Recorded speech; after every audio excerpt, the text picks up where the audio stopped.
갑자기 사사기 1장을 하고 이제 11장으로 넘어왔습니다. 10장, 11장으로 넘어왔습니다. 뭐 기드온은 잘 아시기 때문에 입다를 통해서 그 당시 시대 상황과 또한 입다가 어떻게 하나님께 쓰임받았는지를 함께 나누려고 합니다. 세종대왕 제위기간에 기생의 소생으로 태어난 노비 출신의 한 사람이 있었습니다.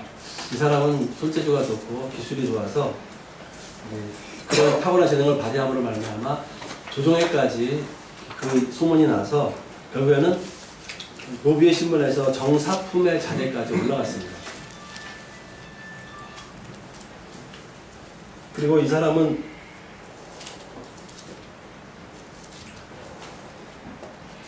이 과학기술이었던 그 모든 부분에서 잘 다루는 사람이었습니다. 그 사람이 누군지 아시나요? 네, 장영실입니다. 만약 이 사람이 자신이 어떤 그 손재주를 잘 활용하는 것보다는 노비 주제에, 노비 처지에 이런 걸 해보면 뭐하겠느냐, 이렇게 신세 한탄만 했다면 어떻게 됐을까요?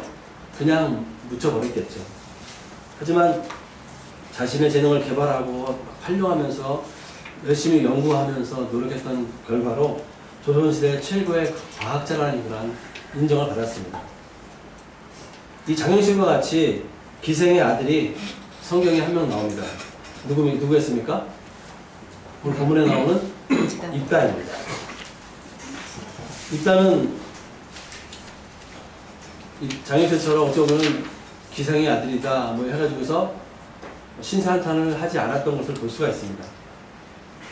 요즘 인본주의 심리학의 입장에서 볼 때 입다는 어려운 가정 환경에서 자랐고 또 뭔가 건강하게 자라지 못했습니다. 그래서 문제를 일으켜서 악영향을 끼칠 가능성이 상당히 높은 사람이었습니다. 또한 인본주의 심리학의 입장에서 보게 되면 이 사람은 영적으로 성숙하기가, 믿음을 가지기가 어려운 사람입니다. 여러분 입다의 한번 가정을 보시기 바랍니다. 입다의 어머니는 창녀였고요. 이스라엘은 창녀 제도가 없기 때문에 아마도 가나안 신전 창녀의 가능성도 있습니다. 이것은 입다가 어찌됐든지 간에 성적으로 좀 무난한 생활을 했다는 것을 보여줍니다. 이 입다의 아버지 길르앗은 하나님의 백성임에도 불구하고 창녀를 찾아서 성적 만족을 채웠던 사람입니다. 그리고 그 길르앗의 아들들은 어떻습니까? 11장 2절을 같이 한번 더 읽어볼까요? 길르앗의 아내도 그의 아들들을 낳았더라.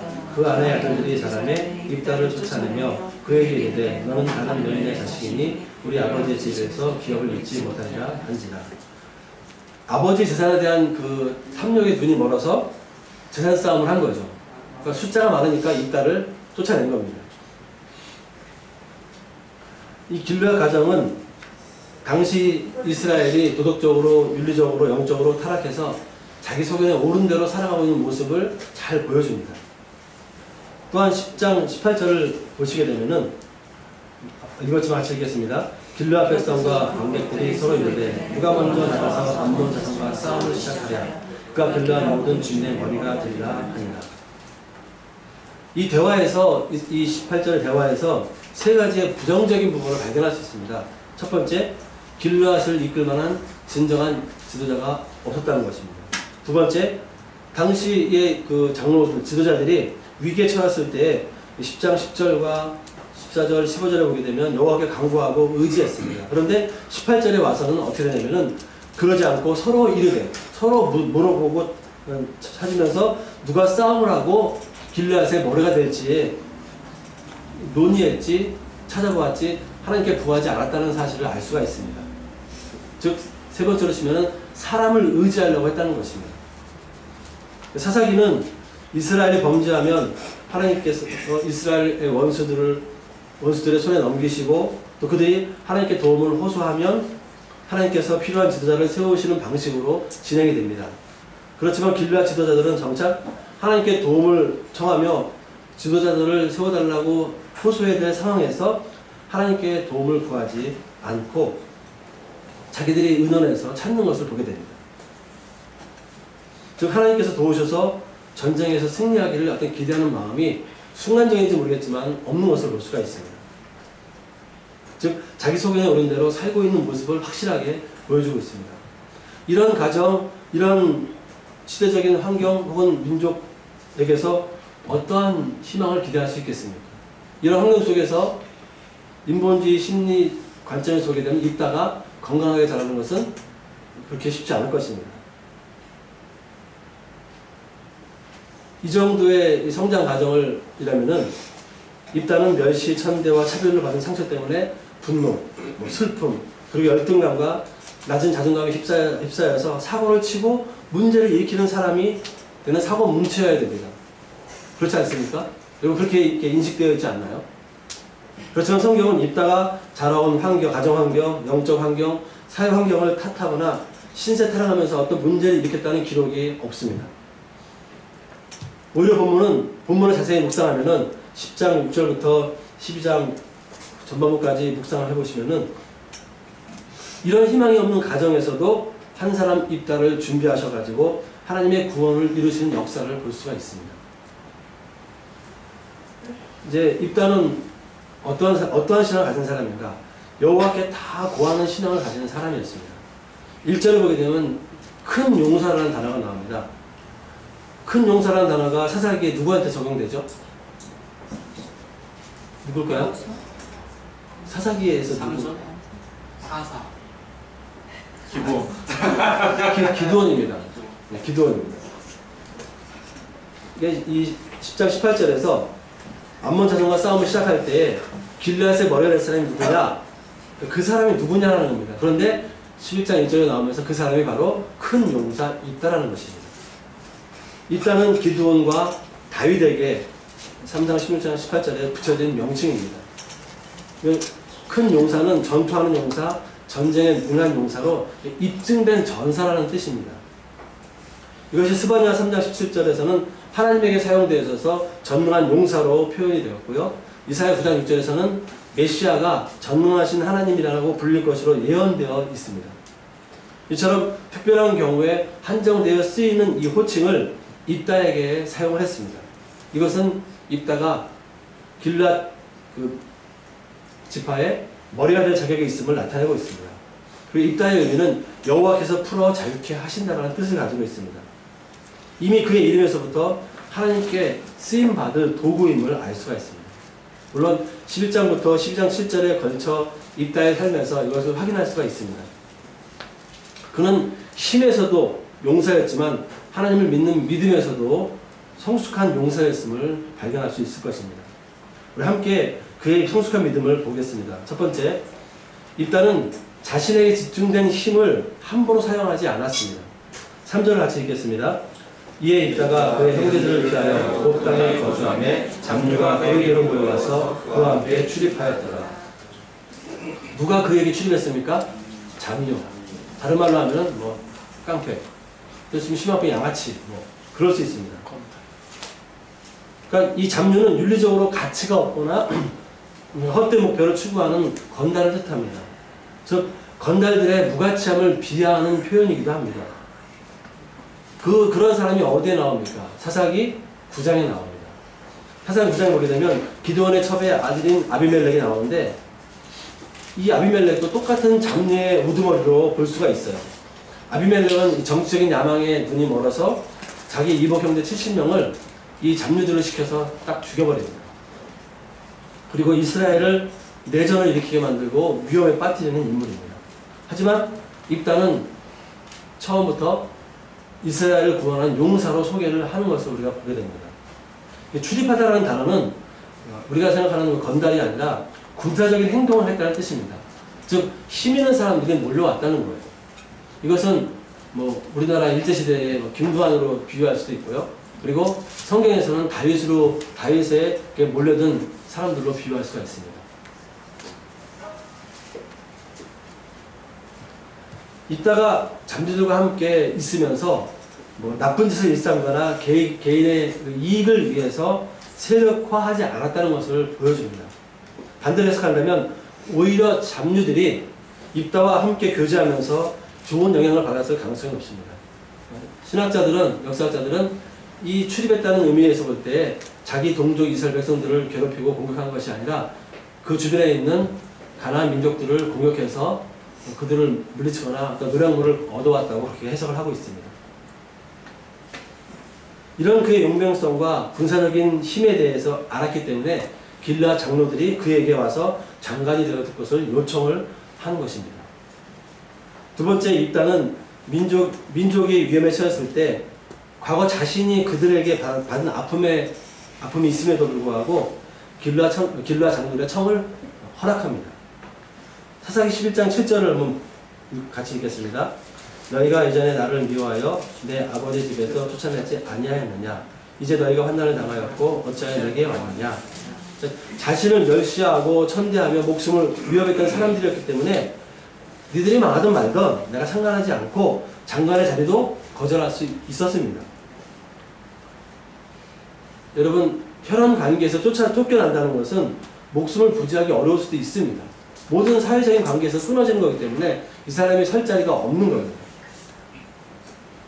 즉 인격적인 어떤 관계나 교류도 단절된 상태입니다.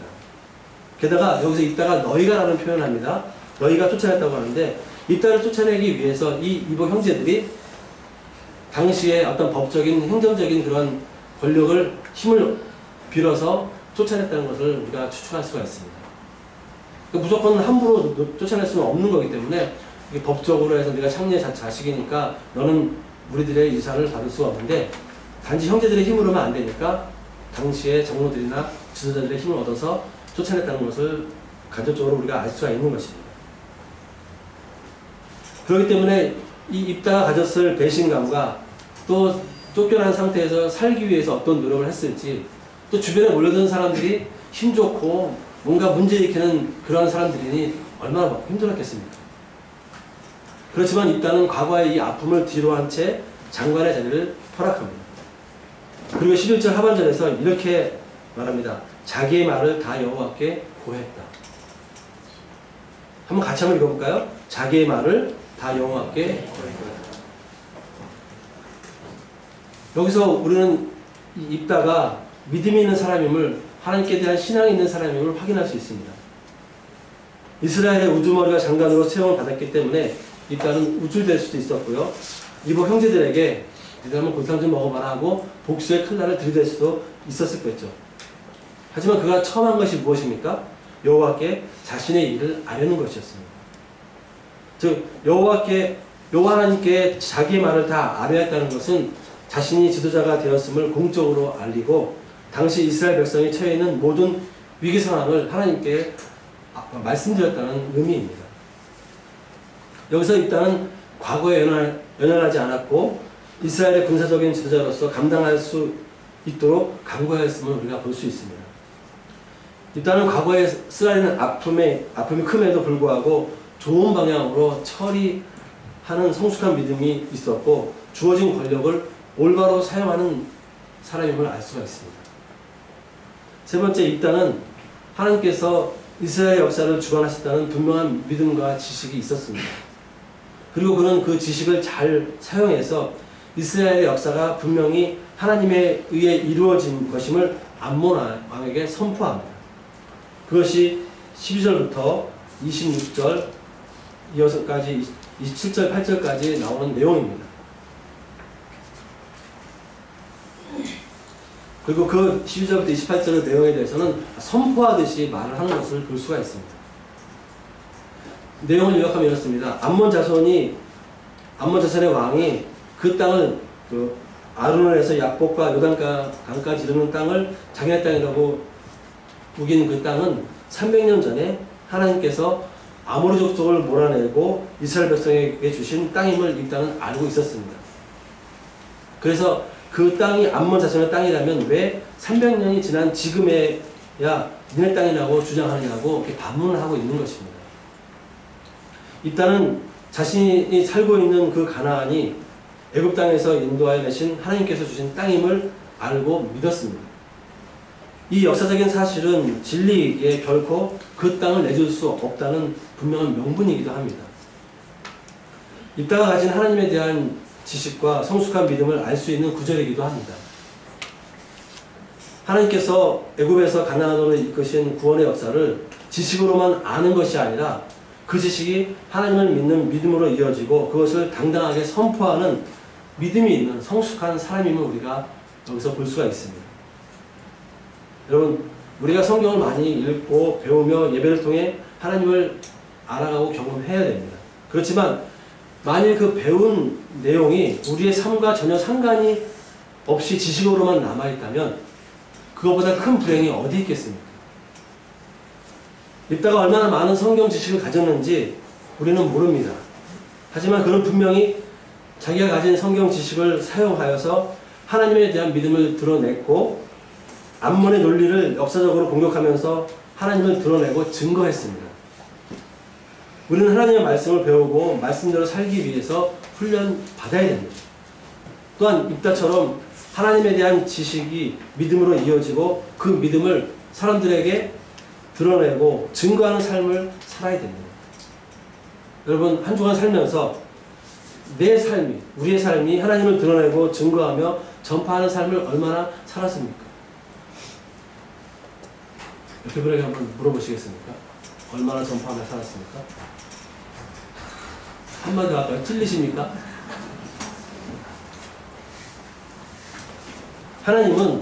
하나님께서는 내 믿음이 과거에 어떠했다고 자랑하거나 미래에 어떻게 될 것이라고 허풍 떨기를, 허세 부리기를 원하지 않습니다. 하나님이 입다처럼 우리가 현재의 삶에서 하나님을 아는 지식으로 이어지고 그 믿음이 선포되어서 하나님의 살아계심을 드러내고 증거하기를 원하십니다. 사랑하는 성도 여러분, 여러분의 과거보다 지금 그리고 매 순간순간 살아가면서 더 적극적이고 최선을 다해 하나님을 아는 지식이 풍성하도록 힘쓰기를 주님의 이름으로 축원합니다. 모압은 13절에서 이스라엘이 살고 있는 영토를 장의 땅이라고 그것을 빌미로 삼아서 이스라엘을 공격했습니다. 그렇지만 일단은 어떻게 했습니까? 하나님을 아는 지식으로 모압을 반격하는 믿음을 드러냈습니다. 일단은 그 지식이 믿음이 되어서 삶의 현장에서 하나님을 자랑을 했고 선포를 했다는 것입니다. 우리도 삶의 현장에서 하나님의 다스림을 선포하고 하나님을 자랑하는 성도들이 되어야 됩니다. 마땅한 그것이 우리의 삶의 본분입니다. 우리가 신앙생활하면서 그냥 내가 하나님을 아는 것으로 그냥 거기에 멈춰있고 만족하고 있다면 이제는 거기서 넘어가야 됩니다. 행동하는 신앙으로 반드시 옮겨져야 됩니다. 믿음이 없이 행동을 옮기는 건 절대 위험하지만 믿음이 있고 지식이 있으면서도 행동을 옮기지 않는다면 그것은 불순종의 죄일 수밖에 없습니다. 네 번째, 전쟁에 나가기 전에는 인간인지라 큰 실수를 합니다. 무엇이죠? 입다가 어떤 실수를 했습니까? 잘 아실 텐데요.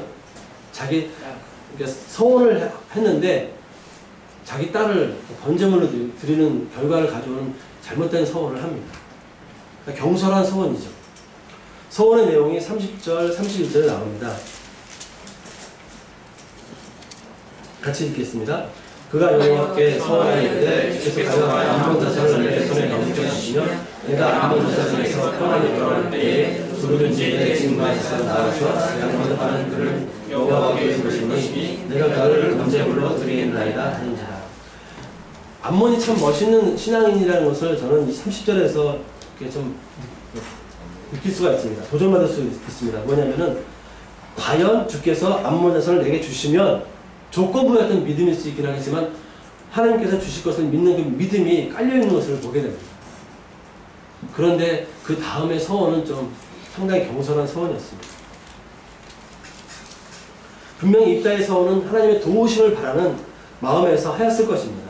그렇지만 어찌 보면 가나안 당시 종교에 영향을 받은 서원이라고 볼 수도 있습니다. 결코 지혜롭지 않은 서원이었죠. 입다가 승리하고 돌아올 때 34절에 누가 나옵니까?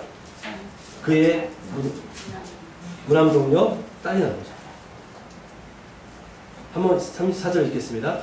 입다가 미스마에 있는 자기 집에 이를 때에 보라 그의 딸의 소고를 잡고 춤추며 나와서 영접하니 그는 그의 무남 동료다.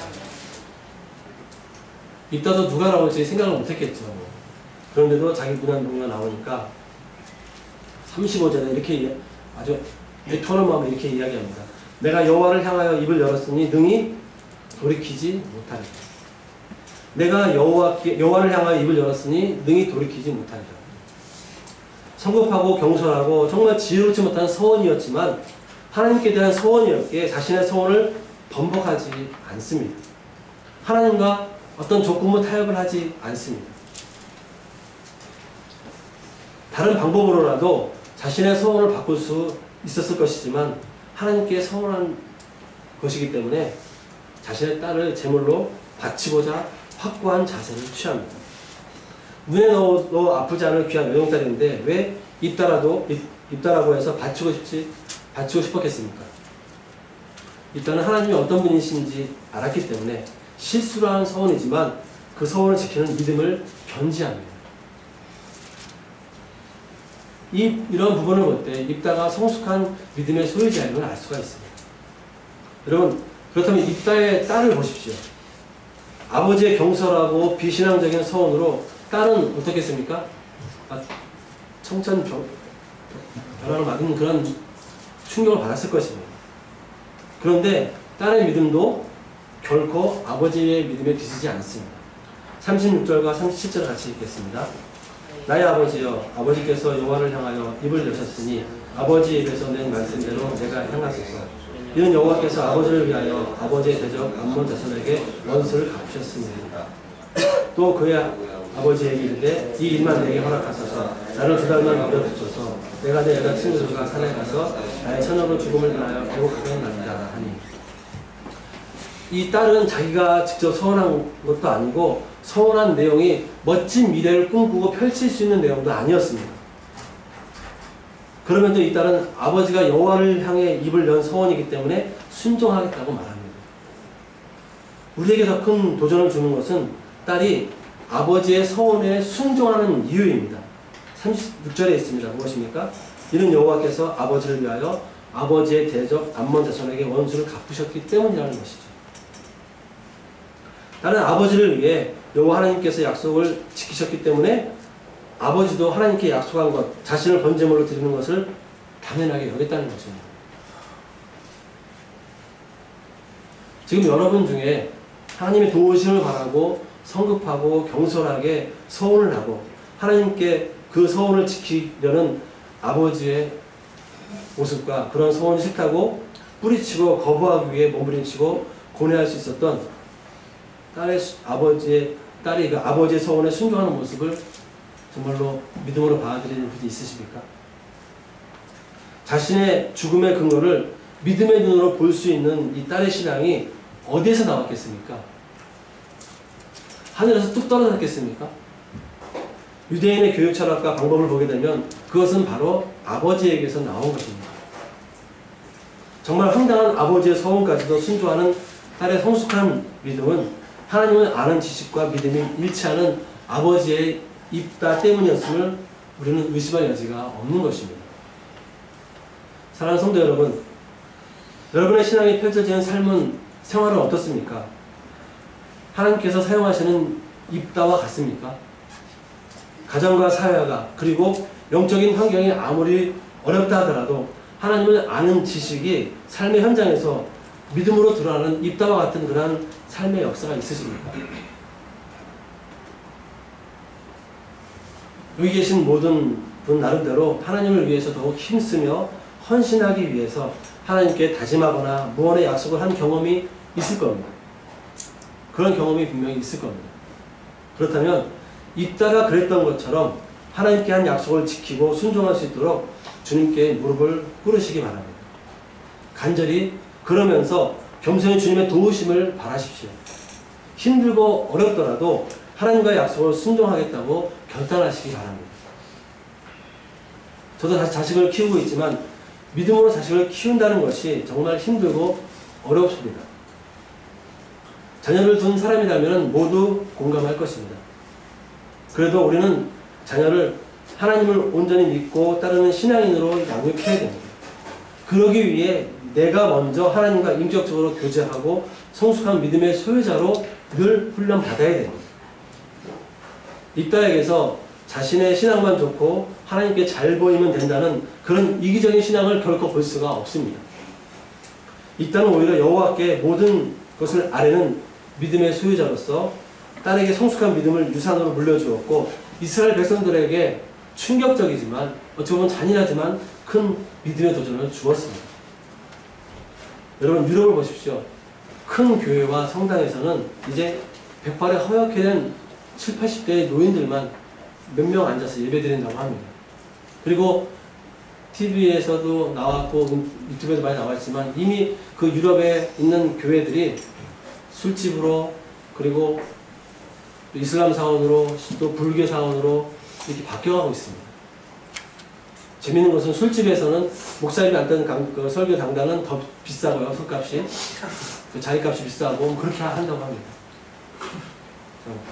또 터지는 그런 안타까운 일들이 이미 진행되고 있습니다. 이제 한국 교회가 어떨 것 같습니까? 인구수도 줄어들고 전도도 안 되고 교인도 줄어드는 상황에서 과연 그 큰 교회들이 믿음의 다음 세대를 위해서 얼마큼 투자하고 노력하는가? 10,000명 있는 교회에 학생부가 몇천 명이 아니라 몇백 명 되는 교회도 의외로 많습니다. 10분의 1 미만인 경우가 각 교회마다 그런 현실이 지금 한국 교회에 있습니다. 그런 거에 비하면 여기 우리 제표 서울교회는 정말 감사한 일입니다. 중세시대에 많은 종교 지도자들이 더 크고 웅장하고 화려한 성당을 짓기 위해서 자신들이 가지고 있는 모든 그런 예술적인 그런 건축적인 그런 재능들을 다 쏟아부어서 열정을 쏟아부어서 지었습니다. 하지만 정작 자신들의 자녀와 영적 자녀들이 다음 세대로 자라가도록 투자하지를 못했다는 겁니다. 그 결과 유럽의 교회는 텅텅 비일 뿐만 아니라 그 이슬람의 아주 간교하고 계획적이고 의도적인 공격에 의해서 이미 많은 사람들이 유럽으로 이주했고 거기서 이슬람화를 시도하는 가장 확실한 방법, 자녀를 최소 4명 이상 번성케 하는 그런 작업을 하고 있습니다. 영국에서는 입법화돼서 자녀를 낳으면 한 자녀 한 명당 얼마씩 법적으로 주게 돼 있어요. 그렇게 입법화 시켜가면서 영국이라는 나라는 점점 이슬람화 되어가고 있습니다. 우리는 지금 그건 그 나라 이야기고요. 우리는 하나님과 인격적인 만남을 가져 하나님을 아는 지식이 더 풍성해져야 됩니다. 왜요? 여러분과 다음 세대를 세우기 위해서, 가르치기 위해서 필요한 겁니다. 시집 안 가고 장가 안 간 사람들은 회개하셔야 됩니다. 하나님께서 원하시는 첫 번째 공동체가 가정이기 때문에 거기에 대한 간절함이 이제는 있어야 됩니다. 몰랐다면은 모르는 그 무지에 대한 회개가 있어야 된다는 것입니다. 그리고 가정에 대한 간절함이 없었다면 그 없었음에 대한 회개가 필요한 것입니다. 가정을 이루고자 하는 갈급함이 없다면 갈급함을 달라고 강구해야 되는 것입니다. 단순하게 뭐 결혼 안 했기 때문에 회개하라. 이거는 논리 비약이기 때문에 받아들이기 어렵습니다. 그런 식으로 말씀을 드리는 것이 아니에요. 우리는 분명히 하나님의 자녀이기 때문에 자녀 번식을 통해서 다음 세대가 이어지도록 해야 될 사명이 있습니다.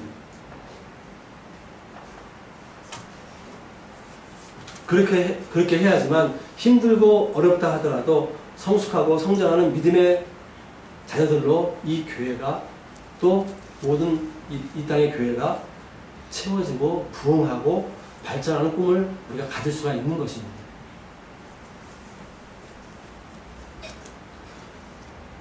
예전에는 예수천당 불신지옥 하면 다 전도가 됐다고 합니다. 교회를 나왔다고 합니다. 한 약 20년 전만 해도 교회 나가자면 참 순수하게 나갔다고 합니다. 그런데 이제는 그렇지 않습니다. 너무나 많은 부분에서 언론과 이 문화 매체를 통해서 교회에 대한 부정적인 것을 누군지 모르지만 교묘하게 공격하고 아주 기독교를 내리깔기 위해서 무수한 공격을 합니다. 불교나 천주교에 대해서는 공격하는 걸 거의 못 봅니다. 누군가의 계략이라고 밖에는 말할 수가 없는 거죠. 물론 심증 말고 물증이 없는 것 뿐이죠. 이런 시대적인 상황 속에서 여러분 어떻게 하면 여러분의 신앙을 지키고 하나님을 아는 지식으로 채워지고 다음 세대를 믿음으로 세우는 일에 동참할 수 있겠습니까? 여러분들이 생각하고 연구하고 실천에 옮기는 방법밖에 없습니다.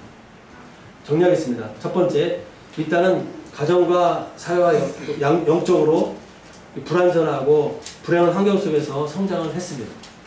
그렇지만 잘못된 길로 나아가지 않았고 또 자기에게 집중된 힘과 권력을 악용하지 않았습니다. 여러분도 과거의 어떤 불행한 일들이 걸림돌이 아니라 영적 성장에, 영적 성숙의 디딤돌로 삼아서 그러한 믿음의 삶을 살 수 있어야 됩니다. 두 번째 입단은 위기에 처한 민족을 구하기 위해 과거의 그 쓰라린 아픔을 뒤로하고 우두머리가 되려는 그러한 믿음의 우선순위를 정했습니다. 12장 3절을 보시게 되면 같이 읽겠습니다. 12장 3절. 나는 너희가 도와주지 아니하는 것을 보고 내 목숨을 돌보지 아니하고 건너가서 암몬 자손을 쳤더니 여호와께서 그들을 내 손에 넘겨주셨거늘 너희가 어찌하여 오늘 내게 올라와서 나와 더불어 싸우고자 하느냐 하니라. 그러니까 에브라임 지파가 와가지고 승리한 그 길앗 입다에게 시비를 거는 겁니다. 그랬더니 뭐라고 얘기했습니까? 니네가 나를 안 도와줬기 때문에 내가 죽기를 각오하고 암몬을 쳤다고 그렇게 아주 피를 토하는 심정으로 말을 했습니다. 우리가 이래야 됩니다. 누가 뭐 안 도와준다, 누가 나를 이해해주지 못한다, 누가 나를 뭔가 좀 섭섭하게 한다, 이런 그 자기중심적인 논리에 빠져가지고는 거기에 함몰되어 있는 것이 아니라 누가 안 도와준다 하더라도 죽기를 각오하고 내 믿음을 지키기 위해서 살아가는 싸우는 믿음의 영적인 전사가 되어야 됩니다. 신앙생활 하다 보면은 반드시 우리를 힘들게 하는 사람이 있고 환경이 있습니다. 자기 습관이 자기 어떤 그런 나쁜 영적인 악습들이 또 그렇게 만들 수도 있습니다. 또 반대로 내가 또 상처를 주고 힘들게 할 수도 있습니다. 그럴지라도 이런 상처와 고통이 내 믿음의 성장과 성숙을 방해하도록 방치해서는 안 됩니다. 오히려 그 상처와 아픔이 내 믿음을 성숙시키고 다른 지체들을 이해하고 도와주고 섬기는 도구로 이용을 할 수 있어야 됩니다. 디딤돌의 역할을 할 수 있게 해야 됩니다. 이것이 성숙한 사람이 가지는 믿음의 우선순위입니다. 여러분, 성숙한 믿음의 소유자로 살기 원하십니까? 그렇다면 여러분들이 받았던 아픔이나 어떤 고통으로 인해서 마음속 깊이 숨겨져 있는 쓴뿌리를 성령의 의지에서 소멸토록 노력해야 됩니다. 그리고 하나님을 위해 우선순위를 정하고 삶의 현장에서 여러분들이 공부하는 거면 공부하기를 죽기를 각오하시고 직장에서 하면은 좀 더 돈을 잘 벌고 그 자리에서 하나님 나라가 확장되도록 하기 모든 지혜로운 방법을 추구하면서 죽기를 각오하고 싸워야 됩니다. 이런 과정을 하다 보면은 걸림돌이 될 만한 그 모든 것이 분명히 언젠가는 디딤돌이 될 것입니다. 저도 그렇게 모든 것이 디딤돌이 되지는 않습니다. 오히려 여전히 나이가 들어가도 걸림돌이 많아요. 하지만 자꾸 바꾸려고 노력합니다. 세 번째 입단은 이스라엘 역사에 대한 분명한 지식이 있었고 그 역사가 분명히 하나님에 의해 이루어진 것임을 믿었던 사람입니다. 사랑하는 성도 여러분, 하나님은 우주 만물을 다스리고 계십니다. 이것을 믿으십니까? 그렇다면 다스리고 이끄시는 하나님을 아는 지식을 소유하는 건 마땅하지 않습니까? 그렇지 않습니까? 또한 하나님을 아는 그 지식으로 하나님을 드러내고 증거하고 전파하는 성숙한 믿음의 소유자가 되어야 하는 건 이것 또한 마땅하지 않습니까? 넷째로 서원입니다. 이따처럼 말씀이나 기도 혹은 묵상하는 가운데 어떤 삶의 현장에서 하나님께서 주시는 감동으로 다짐하거나 약속한 일들이 있을 것입니다. 그렇다면 이제는 그것을 실천하기 위해서 주님의 도움을 구하십시오. 그리고 지혜로운 방법으로, 이따처럼 극단적인 방법이 아닌 지혜롭고 선한 방법으로 그것을 실천하기 위해서, 약속을 실천하기 위해서 힘쓰기 바랍니다.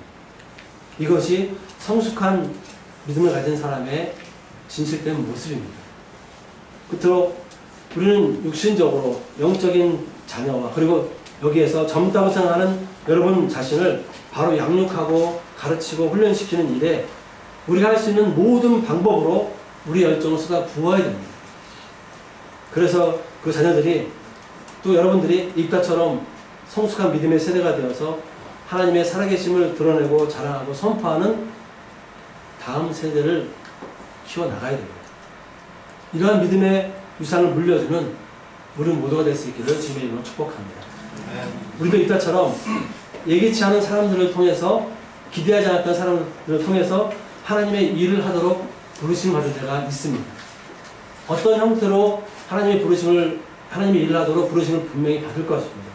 그럴 때 하나님께서 부르시면 우리는 예하고 순종하기를, 그래서 순종하며 쓰임받기를 주님의 이름으로 축원합니다. 그래서 이따처럼 자기의 모든 것을 하나님께 아뢰어서 개인과 가정과 교회와 사회와 문화가 하나님의 역사를 경험하고 하나님의 다스림 안으로 들어오게 하는 통로로 쓰임받는 성숙한 믿음의 소유자가 되기를 주님의 이름으로 축복합니다. 이 시간 찬양하시면서 말씀을 기억하시고 함께 기도하실 텐데, 정말 하나님께 쓰임받는 믿음의 삶을 살기 위해서 그런 다짐하는 마음으로 찬양하시고 함께 기도하시겠습니다.